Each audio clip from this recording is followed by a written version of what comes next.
Present की English language में दो मीनिंग्स होते हैं। पहला तो आपका आज या फिर आपका वर्तमान काल, और इसका दूसरा मतलब हुआ एक गिफ्ट या तोहफा। अगर देखा जाए तो ये एक इशारा है कि आपका आज आपके लिए एक तोहफा है, जिसे हम अक्सर अपने कल की चिंता में वेस्ट कर देते हैं। कल हमारे साथ क्या हो जाए हमें कुछ पता नहीं, जो है वो हमारा आज है। हमें इसे खुलकर जी लेना चाहिए। क्या आप सभी इस बात पर विश्वास रखते हैं?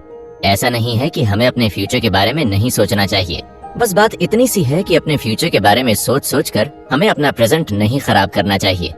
कल किसी ने नहीं देखा, क्या पता कल आपके साथ क्या हो जाए और आपके कल के बने प्लान्स ऐसे के ऐसे रह जाए। ऐसे ही एक इंसान मिस्टर ग्रेगर साम्सा, जो एक सेल्समैन थे, एक रात में उनकी पूरी दुनिया कैसे बदल जाती है उस बारे में है।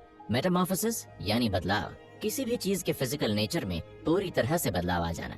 द मेटामॉर्फोसिस एक शॉर्ट नॉवल स्टोरी है जो साल 1915 में फ्रांस काफ्का ने लिखी थी। ये स्टोरी एक सेल्समैन की है जिसने अपनी लाइफ में अपने और अपनी फैमिली के लिए काफी सपने देखे थे, लेकिन उसकी लाइफ ने उसके लिए कुछ और ही सोच रखा था। ग्रेगर ने अपनी पूरी लाइफ अपने फादर का कर्जा निपटाने में और अपनी फैमिली को एक लग्जूरियस लाइफ देने में निकाल दी थी, लेकिन उसकी लाइफ में एक चेंज के बाद उसकी फैमिली का उसकी तरफ बर्ताव बिल्कुल बदल गया। किस तरह से एक छोटा सा बदलाव आपकी पूरी जिंदगी बदल कर रख सकता है, आइए इस शो में जानते हैं। क्या आप भी जानना चाहते हैं कि ग्रेगर के साथ आखिर ऐसा क्या हुआ था? उसने अपने आप को इस सिचुएशन में कैसे ढाला होगा और एंड में ग्रेगर के साथ क्या हुआ? इन सवालों के जवाब जानने के लिए बने रहिए हमारे साथ इस शो के एंड तक। मौसम बहुत सुहाना हो रहा था। सुबह के 6:30 बज रहे थे। मिस्टर ग्रेगर साम्सा, जो एक सेल्समैन की जॉब करते थे, उन्हें अपने काम पर जाने के लिए सुबह की ट्रेन पकड़नी रहती थी। वो एक बहुत ही जिम्मेदार बेटे थे जो पूरी लगन और ईमानदारी से मेहनत कर अपने पापा का कर्जा निपटा रहे थे और अपनी फैमिली चला रहे थे। उनकी फैमिली में उनके पापा थे जो घर पर ही रहते थे, उनकी माँ थी जिन्हें अस्थमा की बीमारी थी, और उनकी एक छोटी बहन थी जिसका नाम था ग्रेटे। वो वायलिन काफी अच्छा बजाती थी। एक सुबह जब ग्रेगर अपनी नींद से उठा, अपनी आंख खुलते ही उसने ये नोटिस किया कि उसकी बॉडी एक कीड़े में बदल गई है जो एक समवॉट कॉकरोच जैसा है। उसके हाथ पैर काफी पतले अजीब से लग रहे हैं। ग्रेगर, जो कि एक काफी प्रैक्टिकल और सुलझा हुआ इंसान था, थोड़ी देर के लिए शॉक हो गया। उसने अपने चारों ओर नजर डाली तो सब कुछ नॉर्मल था। उसके सामने रखी टेबल पर कुछ कपड़ों के सैंपल पीसेस बिखरे पड़े थे। दीवार पर फर का हाट लगाए हुए एक लेडी की फोटो वैसी ही फ्रेम पर लगी हुई थी जैसे उसने लगाई थी। फिर उसने अपने कमरे की खिड़की के बाहर नजर डाली। बारिश की बूंदें गिर रही थी और ठंडी ठंडी हवा उस खिड़की से उसकी तरफ आ रही थी। उस ताजी हवा के लगते ही ग्रेगर ने सोचा कि उसे थोड़ी देर और सो जाना चाहिए। लगता है वो कोई सपना देख रहा है। अब वो एक कीड़े में बदल चुका था, तो जैसे ही उसने करवट बदलने की कोशिश की, वो वापस अपनी पीठ पर सीधा गिरने लगा। काफी कोशिशों के बाद भी वो नाकाम रहा। उसकी पूरी बॉडी दुखने लगी। बेबस होकर वो सीधा ही लेटा रहा और सोचने लगा कि उसने अपने लिए कितनी डिफिकल्ट जॉब चूज करी है। इधर उधर कपड़े लेकर भागना, ट्रेन की टाइमिंग संभालना, एक बार वो अपने पापा का पूरा कर्जा निपटा ले, फिर लंबी छुट्टी पर जाएगा। ये सब वो अपने मन में सोच रहा है। क्या वो इन सपनों को कभी पूरा कर पाएगा?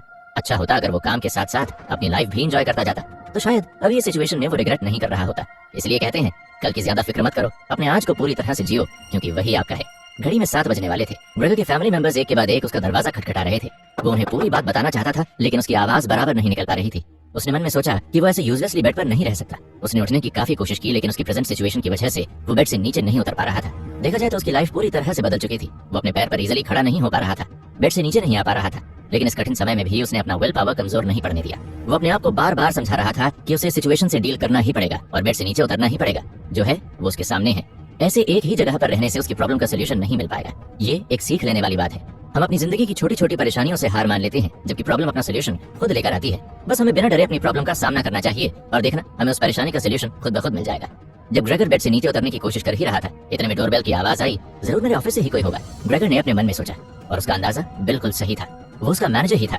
उसकी आवाज सुनते ही ग्रेगर ने अपने आप को बेड से नीचे गिरा दिया। वहीं दूसरी तरफ उसकी फैमिली उसके मैनेजर से लगातार बहस कर रही थी। ग्रेगर अंदर दरवाजे तक आने में स्ट्रगल कर ही रहा था। इतने में मैनेजर ने ग्रेगर की बहुत इंसल्ट की, उसे एक कामचोर और लेजी एम्प्लॉय बताया, और तो और ये भी कहा कि उसकी नौकरी अब खतरे में है। ग्रेगर अंदर बहुत कोशिश कर रहा था कि वो किसी तरह दरवाजे तक पहुंच जाए, लेकिन उसे अपने आप को ये नई सिचुएशन में ढालने के लिए थोड़ा समय तो चाहिए ही था। हमें दूसरों के साथ थोड़ा प्यार से पेश आना चाहिए। हम नहीं जानते कि सामने वाला किस सिचुएशन में है, अपने आप को कैसे संभाल रहा है। अगर वो आज कुछ अजीब सा बिहेव कर भी रहा है, तो कोई ना कोई वजह तो जरूर होगी ही होगी। हमें थोड़ा धीरज के साथ काम लेना चाहिए। क्या पता आपके 2 मीठे बोल उस इंसान को उस समय एक मरहम की तरह काम कर जाए, और कड़वे बोल जहर की तरह। इसलिए हमें अपने शब्दों और बिहेवियर का हमेशा खास ख्याल रखना चाहिए। ग्रेगर काफी मेहनत कर दरवाजे की तरफ रेंगता हुआ पहुंच तो गया था, लेकिन अब सवाल ये था कि वो दरवाजा खोले कैसे। उसने अपने मुंह से चाबी घुमाई और दरवाजा खोल दिया। अब आप सब 1 मिनट के लिए इमेजिन करिए कि ग्रेगर, उसकी पूरी बॉडी एक कॉकरोच जैसी है। उसने अपने मुंह से चाबी कैसे पकड़ी होगी, और चाबी घुमाने में वो उस पर पूरा लटक गया होगा। उसे काफी दर्द भी हुआ, लेकिन उसे दरवाजा खोलना ही था। इसलिए वो न तो घबराया, न ही उसने हार मानी, और एंड में वो जीत ही गया। अगर हमें अपने आप पर पूरा विश्वास हो, तो हम आसानी से हर चुनौती का सामना कर सकते हैं। ग्रेगर अपने रूम से बाहर आने पर काफी खुश था, लेकिन बाकी के लोग ग्रेगर का ये रूप देखकर काफी हैरान हो गए। मैनेजर की तो जैसी हवाइयां ही उड़ गई थी। ग्रेगर ने मैनेजर की सारी बातों का एक के बाद एक मुंह तोड़ जवाब दिया, लेकिन मैनेजर बिना कुछ कहे ही घर से बाहर चला गया। ग्रेगर ने उसे रोकने की कोशिश की, लेकिन वो भाग गया। अब ग्रेगर के पेरेंट्स उसका ये चेंज समझ नहीं पा रहे थे। उसकी माँ तो ब्रेकफास्ट टेबल पर अपना सर पकड़कर क्लूलेसली बैठ गई। वहीं उसके पापा न्यूज़पेपर को फोल्ड करके एक कीड़े को जैसे भगाते हैं, बिल्कुल वैसे ही ग्रेगर को उसके रूम में जाने के लिए बोल रहे थे। उसके फादर का बर्ताव काफी खराब था। उन्होंने ग्रेगर को उसके रूम में धक्का दिया और दरवाजा जोर से बंद कर दिया। अपने पिता के इस बर्ताव से ग्रेगर बहुत नर्वस हो गया। वो अपने रूम में उदास एक कोने में बैठा था। इतने में उसे कुछ खाने की खुशबू आई। उसकी बहन ग्रेटे उसके लिए एक कटोरी दूध लेकर आई थी, जिसमें ब्रेड के कुछ पीसेस डले थे। ग्रेगर खाना देखकर खुश तो हुआ, लेकिन उसे खाया नहीं, क्योंकि जैसे ही उसने वो दूध पीना चाहा तो उसे कुछ खास पसंद नहीं आया और वो भूखा ही सो गया। अब रात भर वो अपनी इस नई कंडीशन के बारे में सोचता रहा। इससे कैसे डील करना है। अब उसके फैमिली मेंबर्स को जो परेशानियां आएंगी उसके बारे में सिर्फ एक उसकी बहन ही थी जो इस मोमेंट में उसकी थोड़ी परवाह कर रही थी। सुबह होते ही उसकी बहन फिर एक बार ग्रेगर के पास आई। उसने देखा कि उसने दूध नहीं पिया है, तो वो गई और उसके लिए किचन से तरह तरह की चीजें लाई, जैसे सड़ी हुई सब्जियां, कल का बचा हुआ खाना, बादाम, चीज। इन सभी चीजों को उसने टुकड़ों टुकड़ों में एक न्यूज़पेपर पर ग्रेगर के सामने रख दिया और चली गई। खाने को देखकर ग्रेगर से रहा नहीं गया। उसने उनमें से सारा बासी खाना खा लिया और ताजे खाने को छोड़ दिया। इस तरह से ग्रेगर को डेली उसका खाना मिलता रहा, जो काम सिर्फ और सिर्फ उसकी बहन ही उसके लिए करती थी। ग्रेगर के इस बदलाव के बाद उसके घर में माहौल कुछ ठीक नहीं था। अब उन्हें फाइनेंशियली भी प्रॉब्लम आ ही रही थी। काफी दिनों तक तो उसके पेरेंट्स इस सिचुएशन को समझ ही नहीं पा रहे थे। घर में एकदम शांति का माहौल था। ग्रेगर अपने रूम में ही टहलता रहता था और जैसे ही उसकी बहन खाना लाती थी तो वो उसकी आहट से ही काउच के नीचे छुप जाता था। थोड़े टाइम बाद उसे डाइनिंग टेबल से कुछ बातें करने की आवाज आई। उसने जब सुनने की कोशिश की तो वो उसके फादर थे, जो उसकी माँ और बहन से ग्रेगर की इस सिचुएशन की ही बात कर रहे थे। उन लोगों को ये परवाह नहीं थी कि उनका बेटा एक कीड़े में बदल गया है, बल्कि उनकी चिंता का विषय ये था कि अब घर में पैसे कहाँ से आएंगे। इस समय ग्रेगर को काफी बुरा फील हुआ और उसे बुरा लगना भी चाहिए, क्योंकि देखा जाए तो अभी तक उसने सिर्फ अपनी फैमिली के बारे में ही सोचा था, अपने फादर का पूरा कर्जा निपटाने के बारे में, अपनी मम्मी के ट्रीटमेंट के बारे में, और तो और इस साल उसने अपनी बहन को कंजर्वेटरी भेजने का भी सोचा था। ये एक म्यूजिक इंस्टीट्यूशन है। उसकी बहन जो कि वायलिन काफी अच्छा बजाती थी, इसलिए तो उसे ये सारी बातें याद आ रही थी। लेकिन क्या आप सब जानते हैं इन सब बातों के अलावा ग्रेगर रात भर क्यों नहीं सो पाया? क्योंकि वो ये सोच रहा था कि अब घर में पैसे आएंगे कहाँ से। उसके पापा के थ्रू, जिन्होंने 5 साल से कोई काम नहीं किया, या उसकी मम्मी जिन्हें अस्थमा की सीरियस प्रॉब्लम है, या फिर उसकी 17 साल की छोटी बहन जिसने आज तक कभी कोई काम नहीं किया। ये बातें ग्रेगर को काफी परेशान कर रही थी, लेकिन वो इतना बेबस था कि किसी से बात भी नहीं कर पा रहा था। देखते देखते इस बात को पूरा 1 महीना गुजर गया। वो कहते हैं ना, वक्त किसी के लिए नहीं रुकता। ग्रेगर और उसकी फैमिली दोनों ही उसकी इस हालत को अपना चुके थे। जहाँ पहले उसके पेरेंट्स उसे देखने तक नहीं आते थे, वहीं अब वो जब तक उसकी बहन उसका रूम साफ करती थी, उसे खाना देती थी, तब तक बाहर खड़े उसे देखते थे। ग्रेगर भी अपने आप को इस कंडीशन में ढाल चुका था। वो अपने कमरे में इधर उधर घूमता रहता था, ऊपर चढ़ता था, नीचे उतरता था। ये देखकर उसकी बहन ने उसके कमरे में से सारी चीज हटा ली थी। सिर्फ एक काउच जिसके नीचे ग्रेगर छुप जाता था वो रहने दिया, ताकि उसे घूमने में आसानी हो जाए।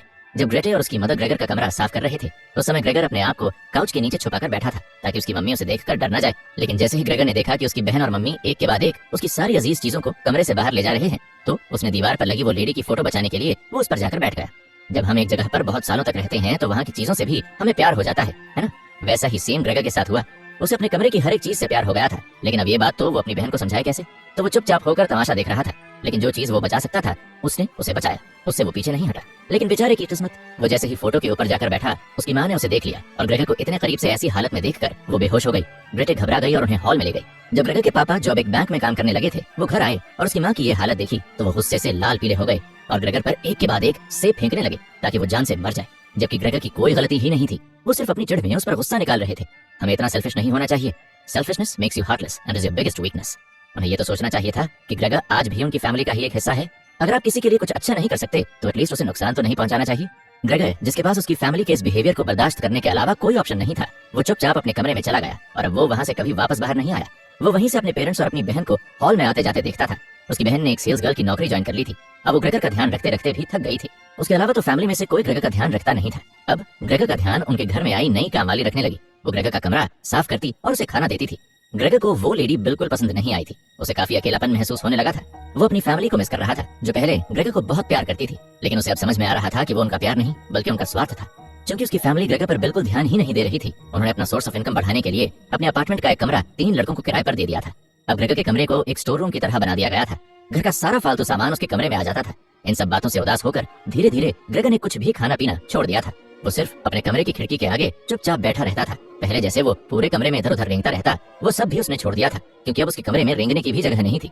वो बहुत मायूस रहने लगा। जब उसके घर में आए किराएदारों को ग्रेगर के बारे में पता चला तो उन्होंने उसकी फैमिली से बहुत लड़ाई की, ग्रेगर के सच को छुपाने की वजह से। अब उसकी फैमिली के मेंबर्स, जो कि ग्रेगर से परेशान हो चुके थे, वो आपस में उससे छुटकारा पाने के बारे में सोचने लगे। ये बात ग्रेगर को पता चल गई। फिर क्या, उसके सब्र का बांध टूट गया और उदासी, भूखमरी और डिप्रेशन की वजह से उसने अपने कमरे में अपनी आखिरी सांसें ले ली। इस तरह से ग्रेगर का चैप्टर खत्म हो ही गया।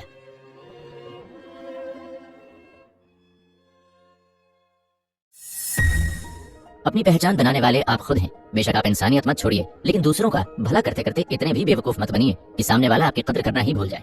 इस कहानी का मेन पॉइंट यही था। ग्रेगर जिसने अपनी पूरी लाइफ अपने परिवार के लिए निकाल दी, जब उसे उनकी सबसे ज्यादा जरूरत थी, वही उसके साथ नहीं खड़े हुए और एंड में उसकी डेथ हो गई। और तो और उसकी डेथ से किसी को कोई फर्क नहीं पड़ा। उसके घर वाले तो और खुश थे कि उनके सर से बला टल गई। हमें आज तक यही सिखाया गया है कि आप किसी के साथ बुरा मत करो, लेकिन आज हमने ये भी सीखा कि आप किसी दूसरे के साथ तो बुरा मत ही करो, लेकिन अपने साथ भी कुछ बुरा मत होने दो। हमें अपनी शराफत नहीं भूलनी चाहिए, लेकिन किसी को अपने सीधेपन का फायदा भी नहीं उठाने देना चाहिए। जब तक आप खुद की मदद नहीं करेंगे, भगवान भी आपकी मदद नहीं करेंगे। अगर आपको हमारा ये शो पसंद आया